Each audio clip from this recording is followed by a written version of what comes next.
Bonjour, je cherche Madame Daou. Bonjour, enchantée. Moi, c'est Isa de Air Force. Je vous présente Marie-Pierre.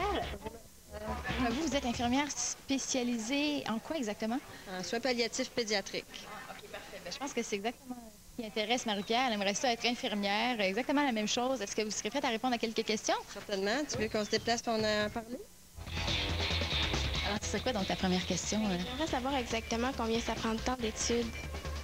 Bien, il y a deux manières d'être infirmière. Tu peux faire 3 ans au cégep ou 2 ans au cégep et ensuite 3 ans à l'université. Il y a deux manières d'être infirmière. Est-ce que vous êtes plus porté à aller dans les salles d'opération quand il y a des enfants? S'il y a des opérations, est-ce que vous êtes toujours avec eux?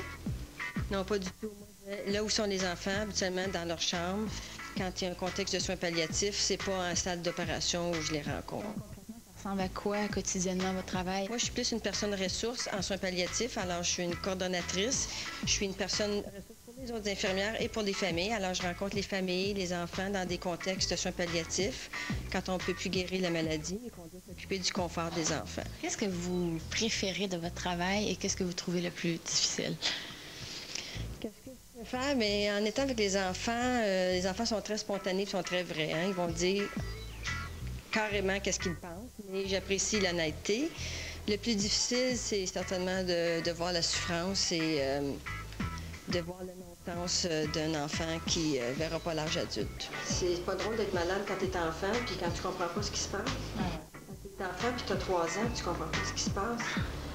Quand tu as 17 ans, tu sais très bien ce qui se passe. Puis c'est un gros défi en pédiatrie de savoir quelle information tu donnes aux enfants ou pas.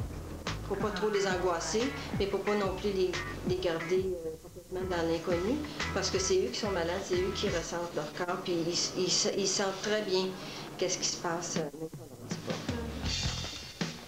On va voir votre bureau, là? Oui, viens Marie-Pierre, je vais te montrer la base. C'est simplement mon pied à terre. Je reviens ici pour chercher des items, pour faire des téléphones, pour travailler l'ordi, des projets, des programmes de formation auprès des infirmières. Je fais beaucoup de formations auprès des infirmières.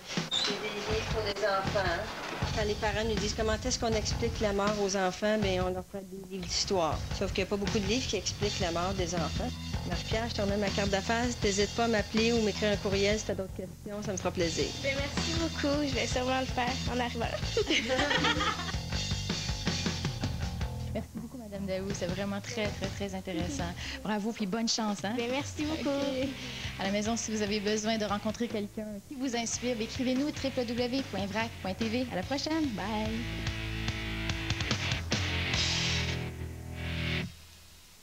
Après toutes ces années, vos proches ont encore de la difficulté à deviner ce qui vous plairait comme cadeau.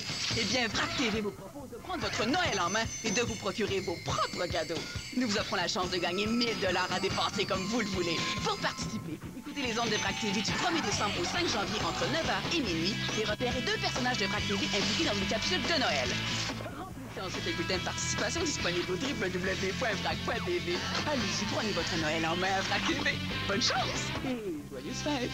Il y a 5 ans, l'équipage du Romano Fafard débutait sa mission à VRAC TV. Tout le monde à son poste. On a une planète à trouver.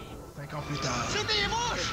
C'est des mouches, Bob! les recherches continuent. Les rapports de sonde sont confirmés, capitaine. Il faut oublier Abitibi-2. Il y a trop de mouches. Sur Terre, la situation est devenue catastrophique. Le dôme qui recouvre Toronto vient de s'effondrer. Toute la ville a été détruite. Penses-tu qu'on va trouver une nouvelle planète? Voyez le capitaine Patnaud, C'est bientôt fini, vos conneries. Brad, Non, Oh. Bob, Avec cheveux. Valence, Ça vient en paquet de 2. Veux-tu l'autre tout de suite? Serge 6, Flavien et Petrolia. Affrontez les plus grands dangers de la galaxie et tentez une dernière fois de trouver une planète pour y déménager 6 milliards de tatas. Je peux pas y aller sur votre maudite planète. La prophétie l'a dit. Il y en a un de nous autres qui va mourir.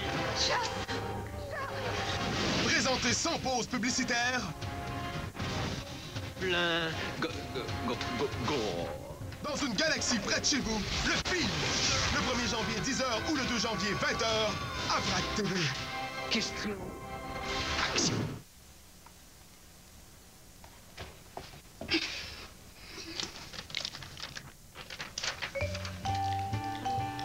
Ça sent les fêtes à VRAC TV.